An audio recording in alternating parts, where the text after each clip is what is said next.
take this moment to settle in for a bit, as this gives me time to check in with the Facebook group. Oh, yeah, there we go.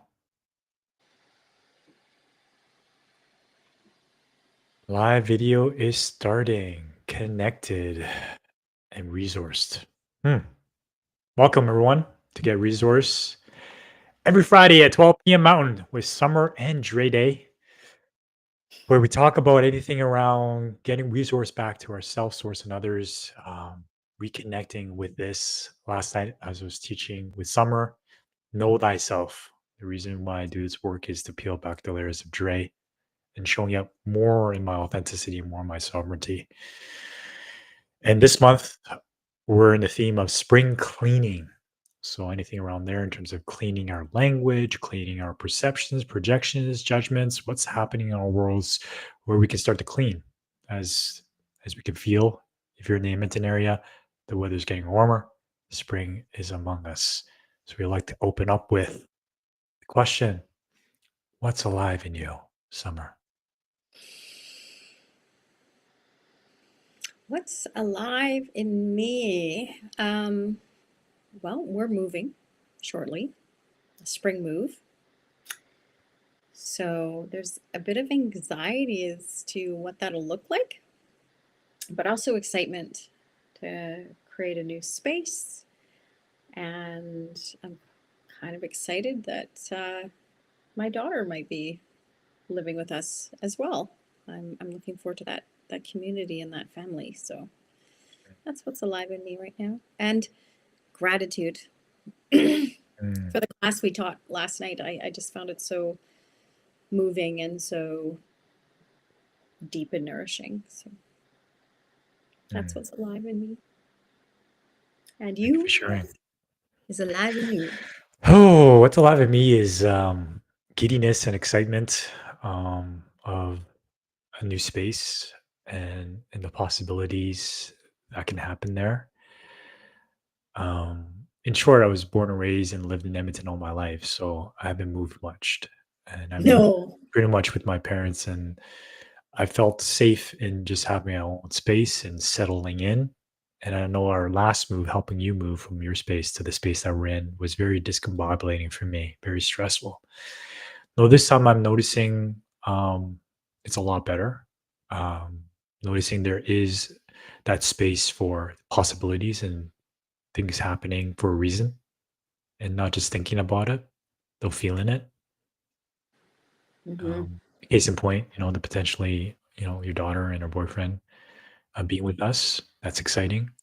And just a new space, a bigger space. Yeah. Yeah. So Yeah. trusting that. Yeah. So that's what's alive in me. Yeah. Potentiality. With that, I'm Potentiality. in. Mm, Okay. Spring cleaning and potentiality, because with spring and cleaning becomes a whole new life, a whole new potential for everybody. And I think I'd like to talk about it in the context of spring this year, but also the spring of bigger cycles in humanity, in our generations, and where we're at. I know every spring in one of my older homes, I was always worried about the sewage backlog and having to clear it out with the old pipes.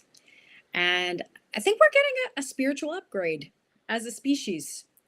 And for those of us living here now, we have some sewer baggage from our parents, from their generations, and it's not from our parents directly. It's just trauma from the society, the systems that I might say encourage a lot of greed, economic stuff that looks good on the surface. Oh, let's have our own house. And then we end up working so much, we become slaves and we have no connection to our family. And we start to get a lot of sickness. And I think a lot of us are recognizing now, man, this isn't working for me.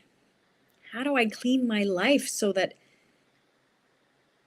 it's more life giving to me? So there's more newness, so there's freshness. So I feel a part of life itself. And I think I'm excited to talk about what we're going to spontaneously get into around that and how we can help people with some tools. Mm.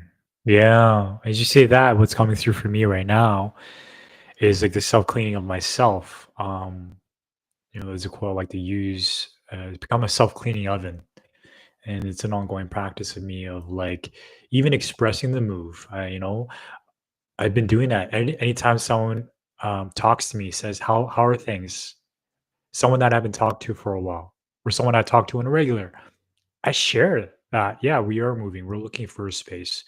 It's making me anxious. I feel stressed about it. But at the same time, I feel hopeful because this allows me to move that energy that's in me. So in a way, I'm self cleaning myself. I'm not lodging in myself, suppressing it, saying, "Oh, things are great." Like pretending, just convincing myself, "Oh, it's going to be amazing." Like I get it up here, but then I have some sensations here that are heavy in my heart and my gut. A heavy heart because this was unexpected, and I'm going to miss the space that I'm in. I had plans for it, right? So there's some grieving there. There's some sadness there. And so when I get to honor that, I feel lighter. And so when you tell me, hey, it's going to be great, it's all going to work out. One door closes, one opens. It feels true. It feels right in my body. I'm not convincing myself, telling myself just like affirmations, I'm amazing, I'm amazing, I'm amazing. And then like I look at myself, I'm like, no, no, I don't think so. And I have to convince myself. But I'm actually really embodying that yeah, this is gonna be okay. Because that's being witnessed and connected to in relationship with the people I work with. So expression for me is self-cleaning, expression, right? And part of it too is this idea of change. In the men's group I'm in, every Wednesday night, our theme is livelihood, which is the theme of career, business, job, money, art, purpose, and it's the warrior archetype. And the realm of the warrior is just taking action, creating, building. We all have that warrior within each of us, and this energy that moves forward, which also touches on decision making, boundary setting, and one particular theme, sub theme of that we're working on is change, because that's prevalent for me in my life. And speaking of spring cleaning and the changing of seasons, change. And one of the prompts we asked the men in the group is the change that I'm avoiding is, and in Mm. particular, the change within my livelihood that I'm avoiding is, right? So it brings awareness to where am I not changing? Where am I feeling comfortable when my soul, my heart desires something else, right? Is that congruent?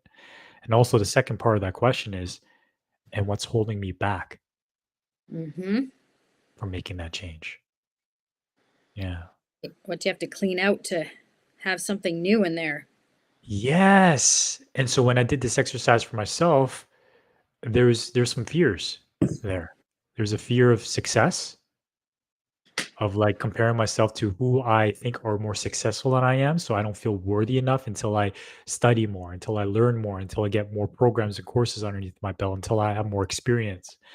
And also the fear of failure.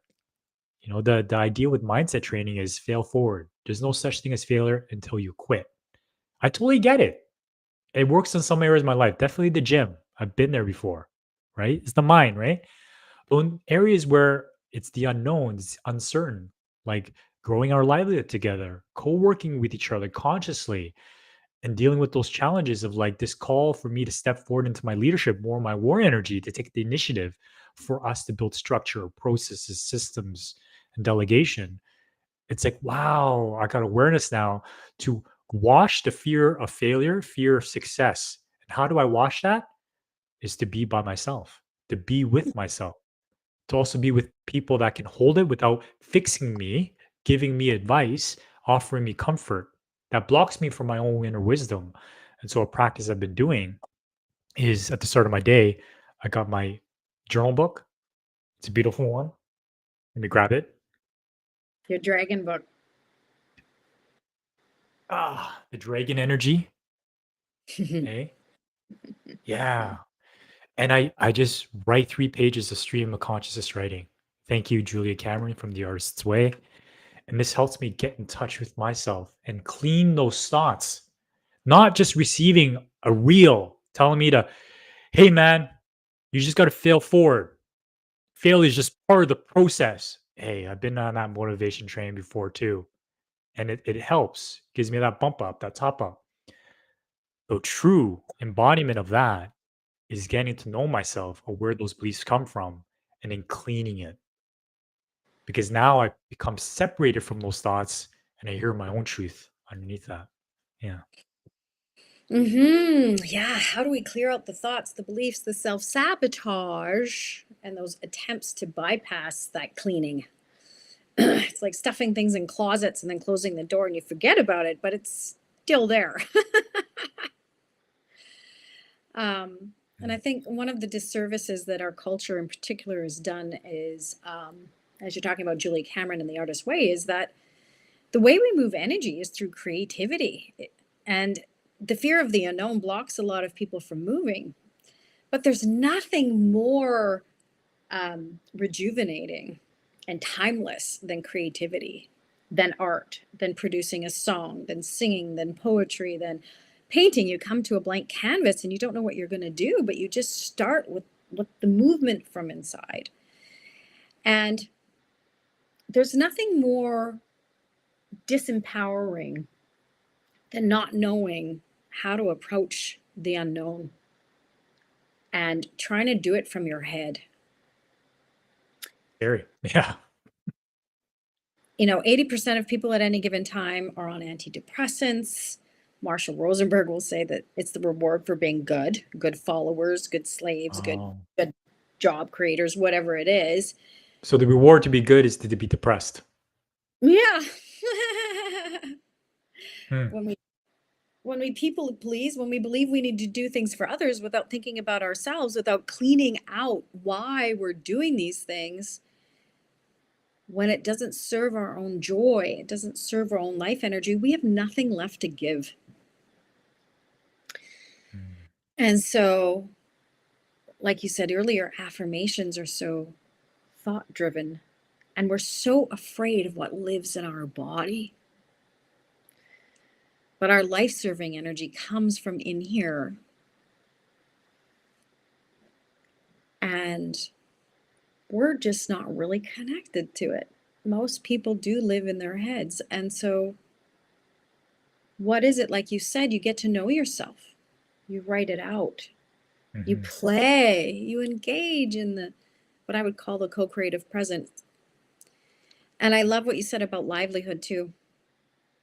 I'd love to define it.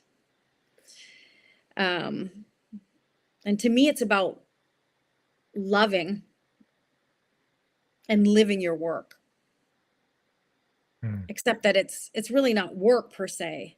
It means there's no work. There's authenticity and joyful living. Um,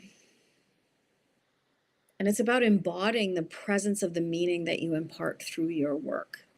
And how do we live in an aligned way where we're not depleted, we're not depressed, we're not um,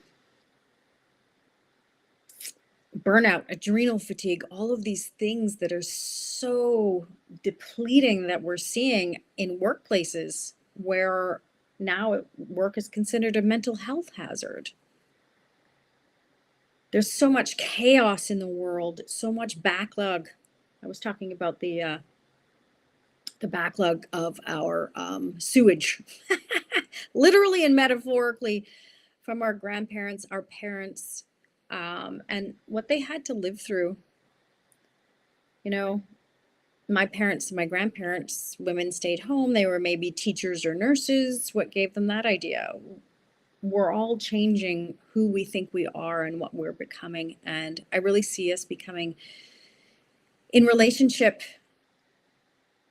to our spiritual purpose together Mm. and how we can support that. And it's such a tricky transition to get rid of all the stuff that doesn't support that. Mm. Oh, so interesting. Hey, Hi, Peter. here. Yeah. Thanks for your comment. Hmm. Yeah, which really ties into like this place of my purpose. And in our class last night, um, this was brought up when the question of what does self connection mean to you, and that's a Mm. question to those watching, those that will watch the replay. What does self connection mean to you? And it has so much layers to it. It ties to self cleaning for me. It ties to my purpose. It ties into a livelihood where I'm just giving the world my gifts, my Mhm. skill. Why am I here? Is to serve, right? The life serving energy that Marshall Rosenberg talks about when I get connected to my needs, that there's inherent goodness in each human being that wants to contribute to life. Kids, you see in kids all the time.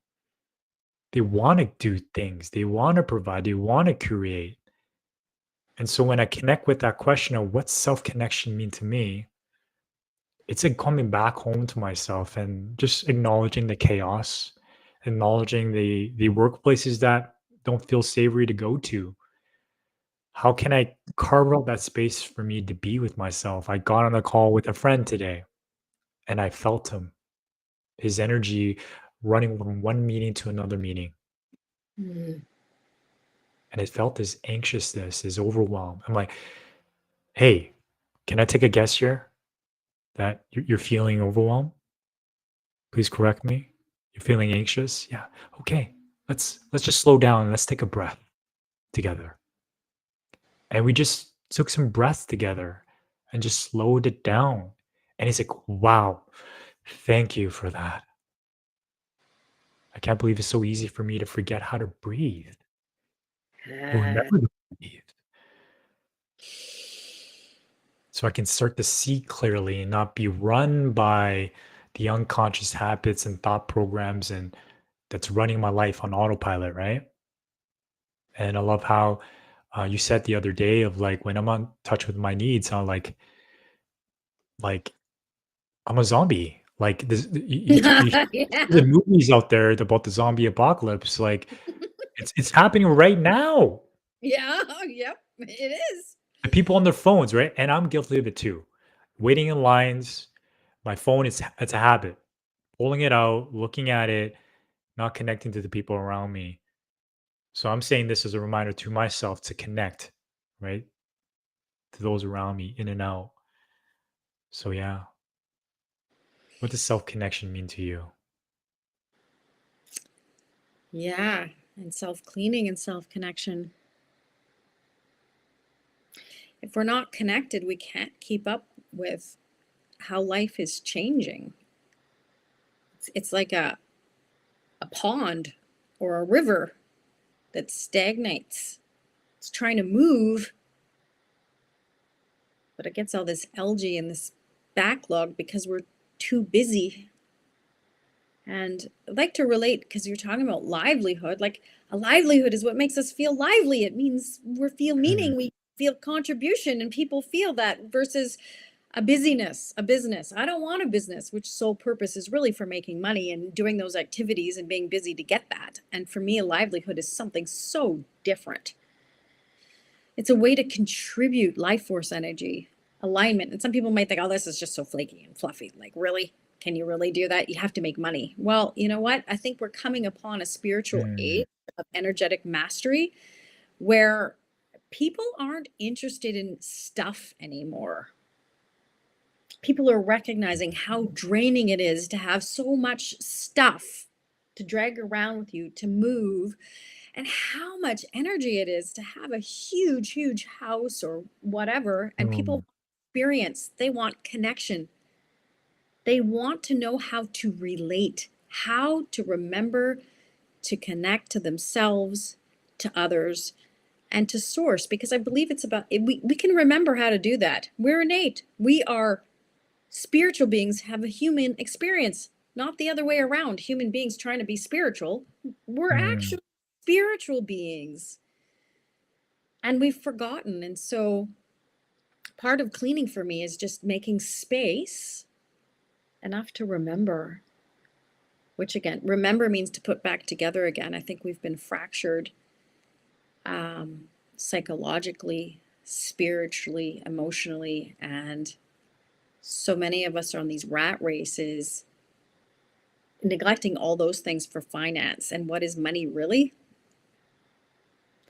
Something that a centralized bank can create and devalue whenever they feel like it. And lasting value, which I think is really about the ultimate cleaning of us, is when we value life itself, the spring and the newness that comes from life.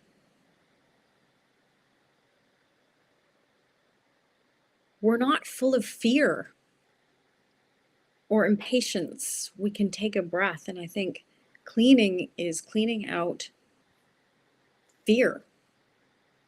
And how do you show up? And Mm. I think you mentioned one, breath, huge.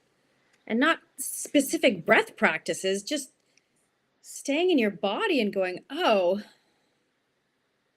what am I feeling right now? What am I connected to? Because unless we're connected to that, it becomes very messy. We try to get what we need from other people, and we don't even know what we need. We become demanding, we become erratic. It's a mess. Yeah. The busyness of life, the overwhelm. I have a habit of filling up my calendar with more Mhm. meetings and things to do when I tell myself I gotta clean it. Right. And part of me cleaning is creating not just time blocks, but empty space. Yeah. I used to have anxiety of having empty space in my calendar, and I went the full throttle in the other way. I'm like, I, I don't want to be so on the hamster wheel here. Because then when I'm so busy, then I created this backlog, like you mentioned, this sewer backup, where that be my health. What am I eating? Am I going to the gym? How's my sleep? Right? My nutrition. How about mental? What stories are running in my head that am I just playing out and letting it spiral versus reflecting on it, being with someone that can hold it so I can see it for what it really is? Or my emotions, stuffing everything down, being disconnected, numb, using video games, porn, alcohol, drugs to just from that. To keep going, right? So you To can keep going, to keep maintain that busy producing. schedule, that nervous system. Yeah. A high achiever status. Yeah. I know a thing or two about high achiever. Being from Asian parents. Yeah. And so it's like moving away from that by self connecting with myself, which I hear is clearing out falsehoods of these Mhm. stories that I should be, what it means to be worthy, to be enough, to be a good boy. Where is this coming from? Santa Right? Claus. It's coming from Santa Claus. And can you share that song about Santa Claus? That one snippet there? He sees you when you're sleeping. He knows when you're awake. He knows if you've been good or bad. So be good for goodness sake. It's programming, man. Yeah, clearing that shit out. I don't want to celebrate Christmas or Santa Claus anymore as a result. So It's watching me while I'm sleeping. How creepy is that? it's very That's a creepy. judgment. I know it's a judgment. I imagine when you really think of it, and my daughter said that to me more. My mom, Santa's a stalker. I'm like, oh my God, you're right. He is. Like, ew. What glitch, a little wake Mhm. up. Yeah. And then what do we So it's have like kids? this self-cleaning. Yeah. Coming to my truth. So the more I know my truth, the more I'm free. I'm Yeah. free to choose. And I can say no, not like no obnoxiously, not a weak no where it's like a half yes maybe, but a firm and respectful no because I know my truth. Mhm. That's a compassionate boundary, showing people where the door is rather keeping people out. Mhm. Yeah. And I can put down that weapon, right? Yeah. Yeah. I know for me, you're hyperachiever, saboteur, because you're like, you're anxious with space. And I'm like, when I see your calendar so filled up, I'm like, ah. And so this idea of time management, interesting, right? We have to manage our time. what if we just created space? There's these fears, I would never get anything done. I'm not self-motivated. But like you said, kids are always learning, they're always motivated, and you do need structure. But cleaning out the rigidity of what we believe we Mm, need to be forced to do as a species. Do we need to go to work for 9 to 5? How many extracurricular activities do we need to drive our kids to? Do we not believe that people have the capacity to learn? Most creative insights come in times of space. Einstein used to stare out a window. Every person who's been truly creative and dynamic in the world creates space to daydream, to think, to connect. So when we think of houses, cleaning means space. Like, how do I clean my space and the dust and having too much in it? mm, How do we clean out our emotional and physical space, like your calendar? So there's, like you said, breathing room when we're literally back to back with so many appointments and business meetings and whatever. There's literally and metaphorically no space to breathe. mm, And shortness of breath creates so many physical symptoms. Oxygen deprivation actually creates pain in the body. And then we start then eating bad food and taking medications that build up in our body. And then the cleaning of that later is disastrous. So we can mm. start with our breath and the space in our calendars, ask for time off. And this is where I believe workplaces too need to be cleaned from, I guess, greed Mm. more than anything else. Hmm. Hello, Christine. Thanks for your comment. Yeah,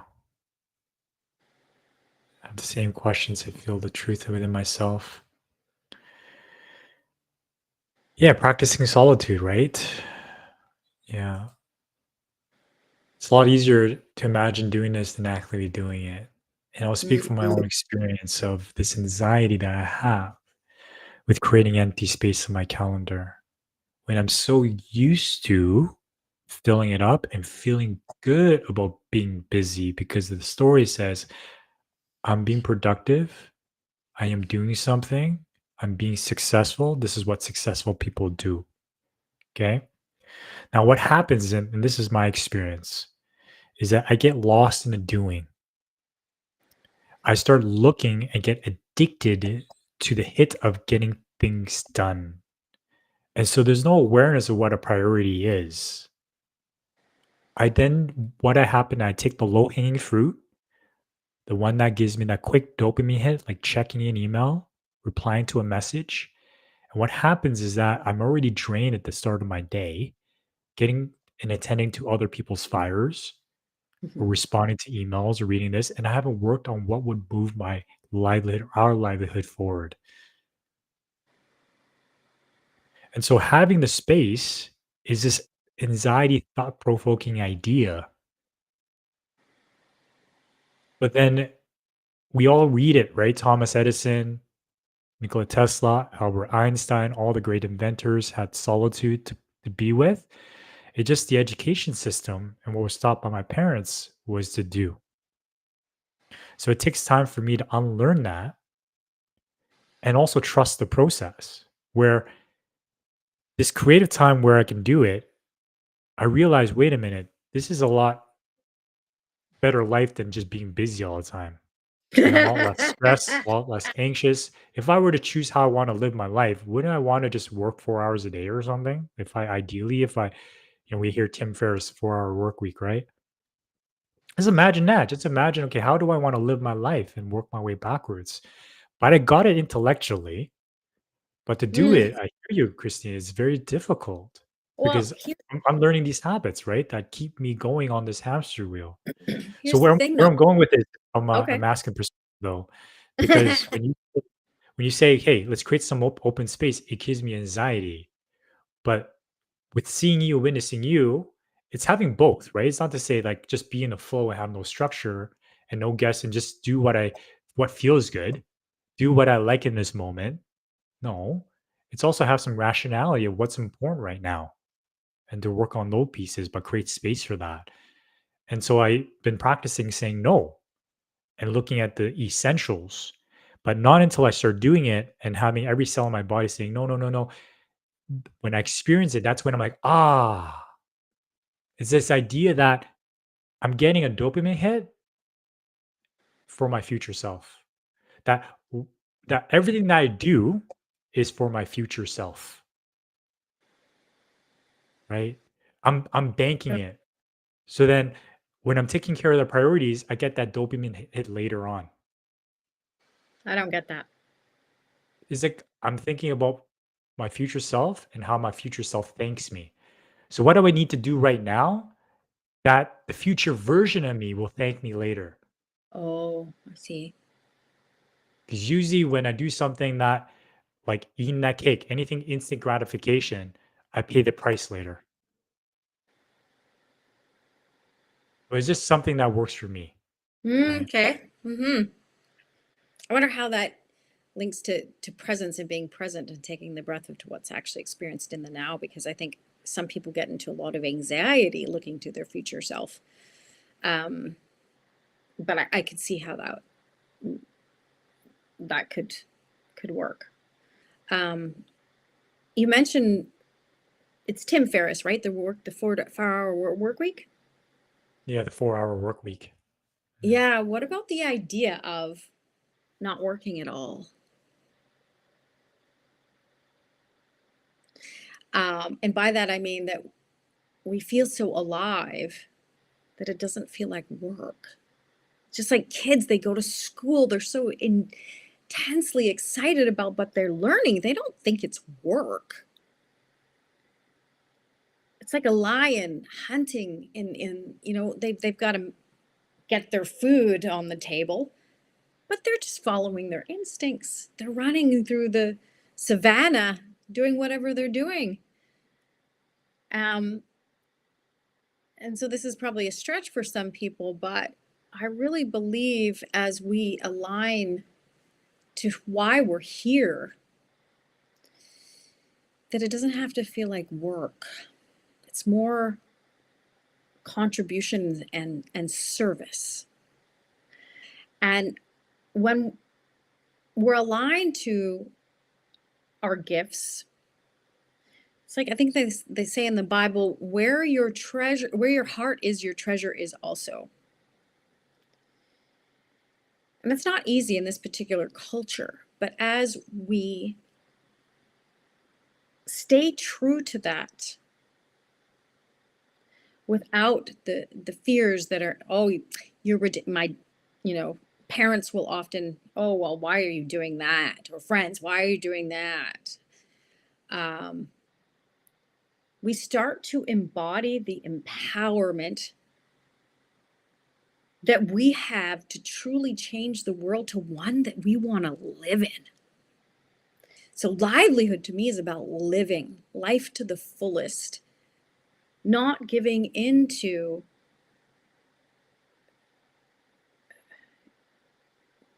what other people say you're supposed to be doing. My mom told me to get a job with the government because it was safe and secure. There's no way I could have done that. That would have killed me slowly. I would have been the golden handcuffs. I've seen people do it, and some people are better at it than the others. There's no way I could have done that. So, space, breath. How do we connect with what brings us alive if we don't have enough space to feel it? If we're always running on that treadmill, doing what other people tell us to do, it's impossible. It's how we get into so many accidents, physically, emotionally, health wise. We go into crisis, and then it's an even bigger mess that we have to clean up. And it can be done. But if we can start to create the space and breathe into the anxiety that it brings up, Mm, mhm, we're cleaning as we go. And I love the book Harebrained Tortoise Mind. When we go slower, we're actually going faster. slow down to speed up. Mm, That thing. So mm, people start to embody that and we can see the success that others are achieving by doing that, we start to have more trust. mm. Yes. So I think trust has a bit to do with being able to make the space and the time, which to me, space and time is cleanliness. It's not cluttered, it's not overwhelming. Mhm. And for me, when I have space, I'm like, oh, I can clean this up. I can put this over here. My mind is free to see things. I'm not so tunnel visioned and narrow focus in this flight or flight response of pressure that pressure creates. I can see more possibilities. Yeah, it's a beautiful thing because you're showing me your blueprint where if I were to judge, you work best when there's no time pressure. I do. You work best when there isn't things scheduled in the calendar, and then it comes clear to you to act from a place of inspiration, Mhm. right? To get those things done, and it's a new concept for me because I've been so used to doing it from a place of stress, urgency, pressure. It's like addicting. It's addicting. Like is this my nervous system is trained to live off of adrenaline and stress cortisol. So it takes me time to unwire that behavior and trust when I can witness it in you and witness others people doing it, then I have more belief to experiment it for myself. So I know when I create space at the start of my day to just unload my thoughts, like self clean my thoughts to allow more space. Like I don't have it jumbled up here, like moving out the old couch for a new couch. I got to move out the old couch for a new couch to be in its place, right? That's So, true. so Yep. I gotta dump all that stuff out, and then I can see more clearly, and then I can act from inspiration, not from that like that rabbit that's always going right. That the tortoise slowing down and seeing more clearly, and then responding instead of reacting. And it's interesting because I realize I've been doing a lot of like Jim Rohn, my one of my mentors in the personal development industry growing up. It's like, am I majoring in minor things here? Mm. And by Mhm. being so busy, I am majoring in minor things. So I haven't created space for myself to look at the major things in my life that need attention first, to tend to those. Yeah. I bet you get to a place where I can create a space and be like, "Hey, what's important here?" And then work on those. Yeah. Making space. I think a lot of people learn a lot of different things and they fill their stuff up because they can't see the bigger picture, right? Like for me, it's, am I aligned to what I'm best at? How can I Mm, serve people? Um, and then nothing else matters. When I'm connected to myself, I'm not dragged out by, well, I've got to do this and this and this and this. Oh, all of these different things because I know who I am. And if I know who I am and I make space for those things that are the most important for what I can do for, I mean, we all want to contribute. We want to feel worthwhile. We want to have a sense of purpose. That's why people go to work. mhm. But then people are realizing, well, I don't like work. How can I work for myself? How can, there's these ideas of multiple streams of income. There's all of these things. But to be truly effective, you have to slow down enough to know what resonates with you. Like you said, what is your no? And it's like muscle testing. You have to know what your no is, but also what your yes is. Your life giving yes. Yes, that's for me. And I think we've been so conditioned and so confused to go, go, go, go, go, get stuff done, and be successful, whatever it is, that we get so drained that we have no idea Yeah. who we are, why we're Mhm. here, why so many people are depressed, in conflict and crisis, suicide, and all of this stuff. All the answers are here. Cleaning means taking time to create space, which also means to breathe. I always tell my clients, breathe and make space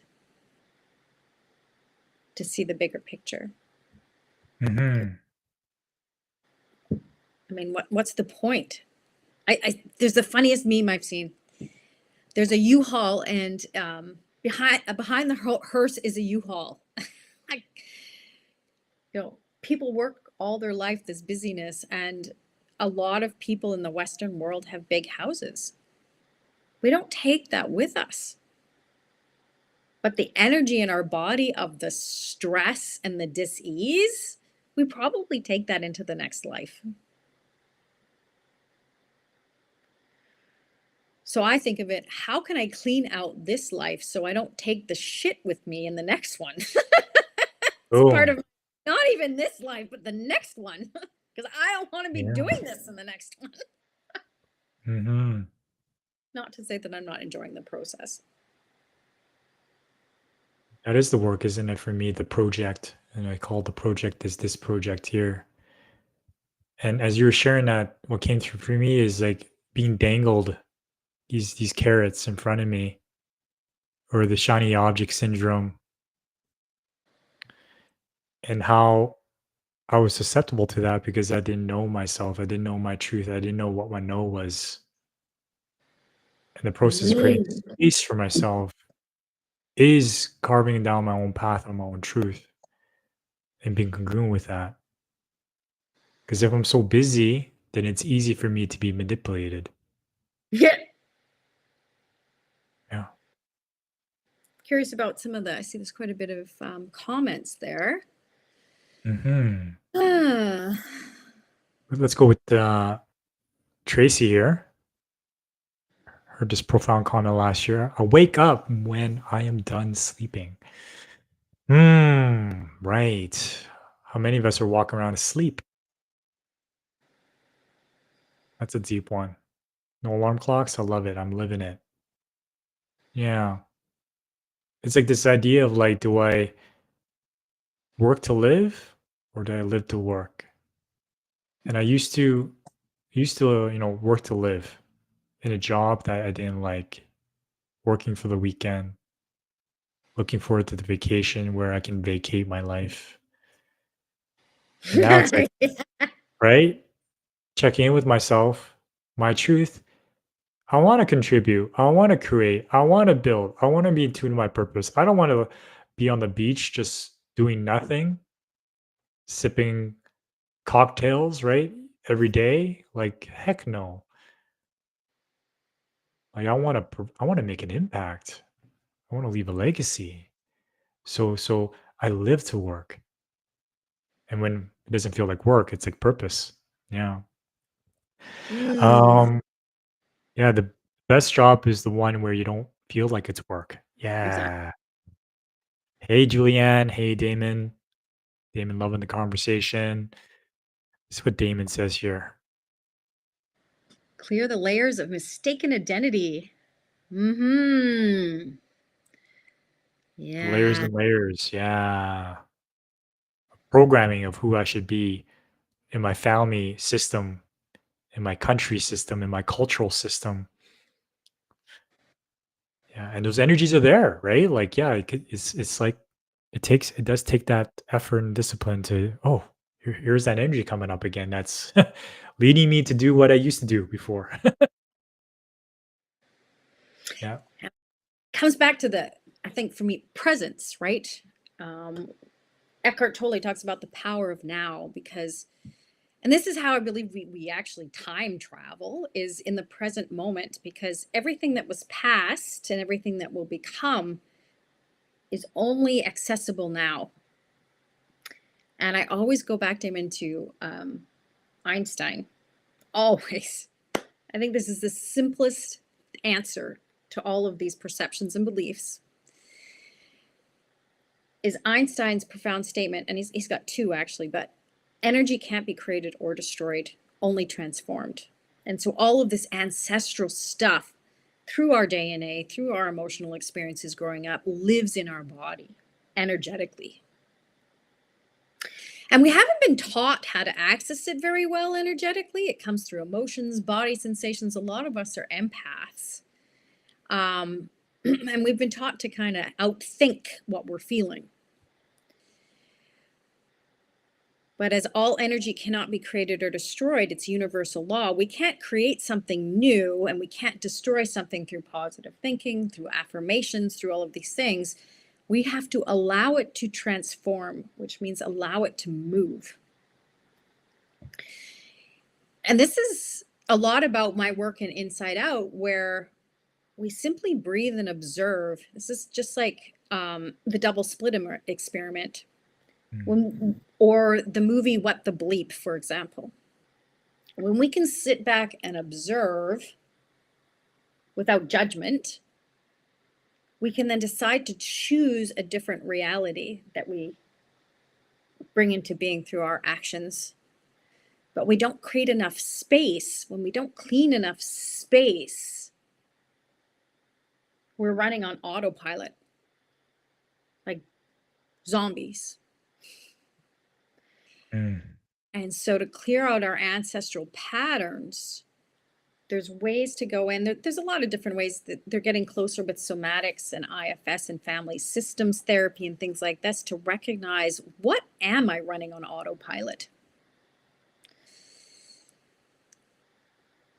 And some of it can be language based, but most of it, I call trauma like an energetic stamp. It's this energetic stamp that our nervous system goes, oh my God, like, I don't know what to do with this. I'm in a state of fear.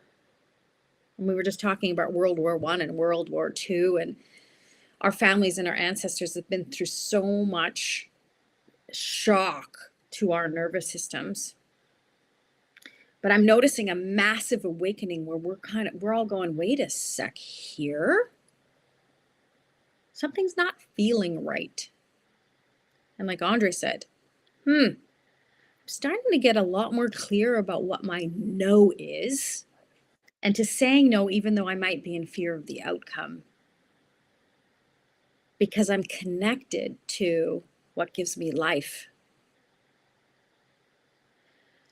And I don't know why, comes out of the Industrial Revolution and now the information age. We're just like, go, go, go, go, go, go, go. You're a machine. Keep going. And now people are like, actually, no, I can't keep going. I'm going to collapse. I don't want to take another pill to numb myself. I want something different. And I think cleaning starts when we start to choose, I want something different. And I'm willing to have the courage to make that choice based on my own knowing and what gives me life. And we can only know that when we're present to what is going on. And sometimes it takes some cleaning.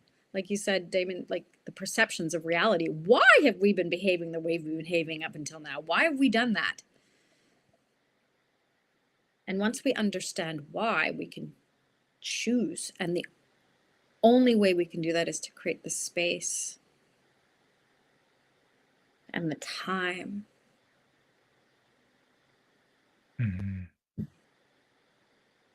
And so Damon, I believe, Summer spoke to ancestral healing, and thought I'd pose this back to you. Hopefully your question was answered, though. Summer, of anything that you want to add to this question? You talk about ancestral clearing and that many believe ancestral wounding lies beneath this life's challenges. Yeah, I mean, we do remember. I'd love to share that DNA video. There's a 2-minute DNA video, because DNA gets transmitted and we think of it very scientifically um, from our parents, but it's also spiritual and emotional. DNA, deoxyribonucleic acid, actually means, rabbi means God in the Semitic languages. Nucleic acid is the fire at the center of our soul. It actually means that God lives in our body. And so our blueprint of how to be a human being and be connected to God is in this conduit that we have and don't know how to operate very well. It's a conduit to source. So I call these our body conduits. And so really understanding universal law that energy can't be created or destroyed, which also means to me we can't think our way out of something we felt our way into. The mind is a wonderful servant and a terrible master. And this is what we have backwards. We need to clean out. The mind has to know its place, so to speak. Our body is here to bring the spiritual knowledge down into earth. And one of my friends, Chris Roseberg, I think it was Ram Dass, who said, we're all so busy trying to be enlightened and go up versus bringing the light down into our bodies. That's why we're here. It's not about enlightenment, it's about embodiment. And the trick with that is everything in the material world in our body is much slower than insight.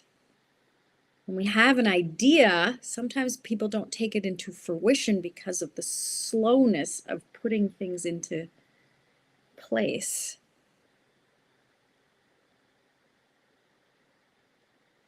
And so slowness is so refreshing because our peripheral awareness can open, our heartbeat is slowing down, our breath is slowing down. And literally, I do have a background in vision improvement. Our awareness is no longer tunnel vision. It opens up to a much wider scope.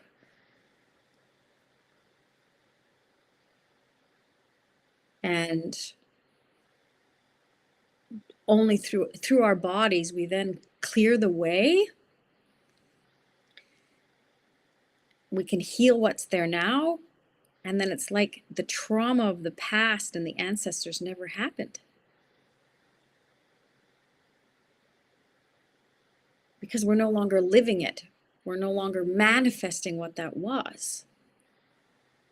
And to me, this is what time travel is. It's what ancestral healing is. It's about tuning into the energy that exists now and making space for what it's telling us. I don't know if that's too esoteric and too far out. Demon says, on ancestral healing, we are riding in on the shoulders of giants. Can be reversed in this case. Yeah, I agree. Maybe our ancestors are riding the Ah, shoulders of us. I believe that mm, too. I believe that you know time is a 3D concept of this world, and in the etheric world, there's no concept of time. Everything is happening all at once, and so the work that I do here also heals them and changes time frames for them as well. So absolutely. Mm. Yes, perhaps our ancestors depend on us. Mhm. I believe that too. That the work that we do here ripples out, well, and and that's mhm. so just saying, in a lot of indigenous cultures, they do a lot of rituals and ceremonies to honor their ancestors, right? To provide that healing. Even in my culture, Chinese culture, we offer like fruits in front of the altar, right? It's presence. It's the energy life force that I provide of even thinking about my ancestors and creating space for that. But the work that I do, because I've carried on with what my ancestors have given me, if I'm able to interrupt that pattern, be that generational cycle breaker, then I'm doing my work for my ancestors. I'm doing the work for my soul family. You know. And you were going to say something? Yeah, was gonna say a lot of people are a little more sensitive to these days. There's a lot of esoteric readers and spirit guides and things like this, intuitives. Sticking with the theme of energy, ancestral patterns, challenges, everything's energy, everything. We may not be aware of it and our mind can't easily comprehend it in the logical linear sense, but it is living in us. And I believe as we evolve and allow that telepathy, understanding, respect for the ancestors as it lives through us, we will understand that we are so much more than an individual body, that we are a thread in a universal tapestry. And as this, our unique thread is woven and kept strong, this beautiful tapestry is created and woven and connected to what I would call universal consciousness, or Carl Jung would call the collective.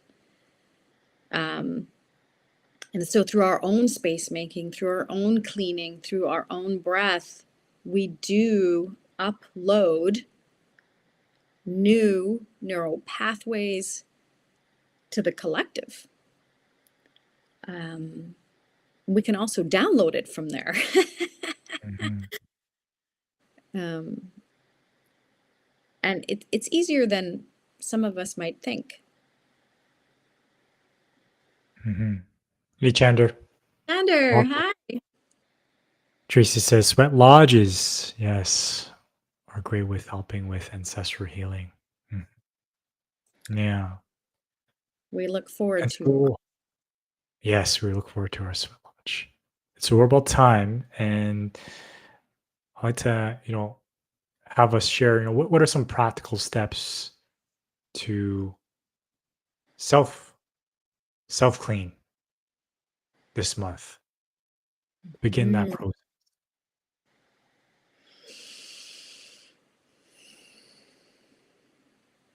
I think part of it is first writing down or acknowledging the backlog. What do I have too much of in my life? What can I clean out? That's we've got some friends, Anita and Cheryl. They do feng shui and they clean out spaces. So we can start by cleaning out our mental space, which then has us having this desire to clean out our physical space, or vice versa. But I think the first step is acknowledging how we're feeling. Mm. Can we breathe for a minute just to acknowledge what we're feeling without going into story and judgment about why we're feeling it? That's the trick Mm. part for human beings, is really, Mm. I think, cleaning out the judgments and the diagnosis, is, I think, the most major one. Mm. Yeah, thank you for that. For me, it's, yeah, carving out the time, setting time aside to tend to the most important relationship is with myself and my connection to Source, Creator, God. And a big part of it, as I connect to myself, is owning my experience, owning all of it. And when I mean that, is becoming the observer to my feelings, to even the stories that might be playing out. Oh, interesting. So that I can see where it comes from. Yeah. Yeah. Making space before we react, making space and time to breathe through reactions before we say, do something that could be irreversible. Mm. Take the time. Take the time. I don't even like the word take. And the fact that time doesn't actually exist. Um, it's more about just resting enough to observe and trusting life itself, really. We are here for a purpose. Sometimes it's really uncomfortable to make space and breathe because once we're in our body and we're breathing, there's all sorts of feelings and anxieties that come up. And then we use our mind to judge them rather than just allowing them to be, and then they transform on their own. We always believe we have to fix something or force something or positively think ourselves out of something. We don't. We are life giving conduits. It moves on its own. Yeah. All we need to do is clean and make space, really. I believe that. I've seen it. Mhm. Mm. Yes, owning all of it, recognition and trust. Chander did a sweat lodge once before, it was quite the feeling, cleansing. Hmm.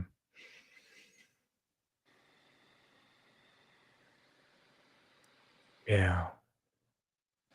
And that's another invitation. Check out our sweat lodge. Even just taking yourself out of your natural environment or your environment that you're most in, your house, your whatever. Go to new Switch up places, the vibe. new people, switch up the vibe. Mm. Hmm. Move that energy, right? Self cleaning is about moving that energy that's been stuck, backlog. Thank you, everyone, for contributing your essence, your thoughts, your wisdom, your questions with us here today. Before we go, Summer and I want to share that we have a 2-day free online workshop called the Ultimate Relationship Event for committed couples and long term relationships and individuals in relationships too. We'll share our best communication strategies to help you transform the conflicts, the backlog, the self cleaning into connection, truth, and freedom without the costly therapy, without risking separation. You can reach out to Summer and I, DM us for more info, and we'll see if it's a fit. Okay. Until next time, you can find us on YouTube at Get Resource, like and subscribe. Also on Facebook. And we also have a Facebook group, Get Resource Group for Conscious Co-Creating Relationships. That's where you can find with us and engage with us and the greater community. So Hmm. next time, see you next Friday. Bye, everyone. Meet it. Ciao.